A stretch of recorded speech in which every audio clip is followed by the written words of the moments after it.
Trump says planned gift of luxury plane from Qatar is a very transparent deal.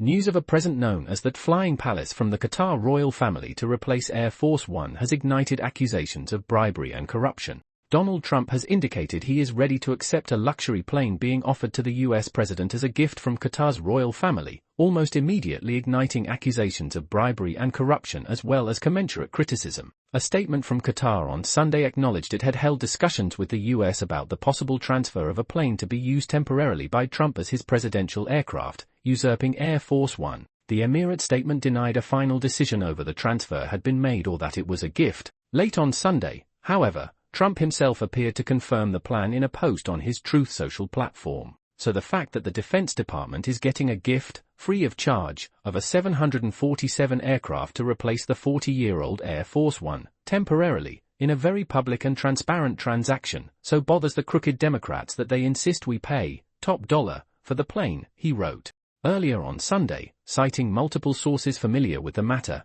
ABC reported that the Trump administration was girding itself to accept a luxury Boeing 747-8, a jumbo jet from the Qatari royals that was estimated to be worth about $400 million and which has been described as a flying palace. Trump would then use the 13-year-old plane as the new Air Force One until shortly before the conclusion of his second Oval Office stint, at which point it would be transferred to his Presidential Library Foundation no later than the 1st of January, 2029. Assuming Trump accepts the plane as planned, the jumbo jet would first be transferred to the U.S. Air Force so the military branch could configure the aircraft to meet the specifications required for presidential travel, ABC sources told the network. The network added that any costs affiliated with its transfer would be paid for by the U.S. Air Force, which receives a significant portion of the revenue generated by federal taxpayers. According to ABC sources, Trump's Attorney General, Pam Bondi, and his top White House lawyer, David Warrington, have preemptively concluded that it is legally permissible for Trump to accept the luxury gift and then transfer it over to his presidential library.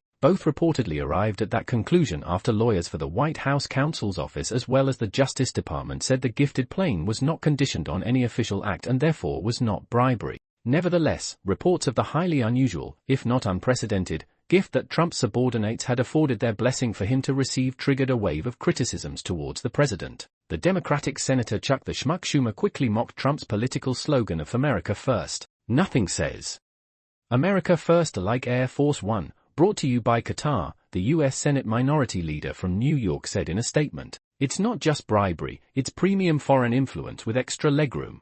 On X, Jamie Raskin, a Democratic congressman of Maryland, said, Trump must seek Congress's consent to take this $300 million from Qatar. The Constitution is perfectly clear, no present of any kind whatever from a foreign state without congressional permission. A gift you use for 4 years and then deposit in your library is still a gift.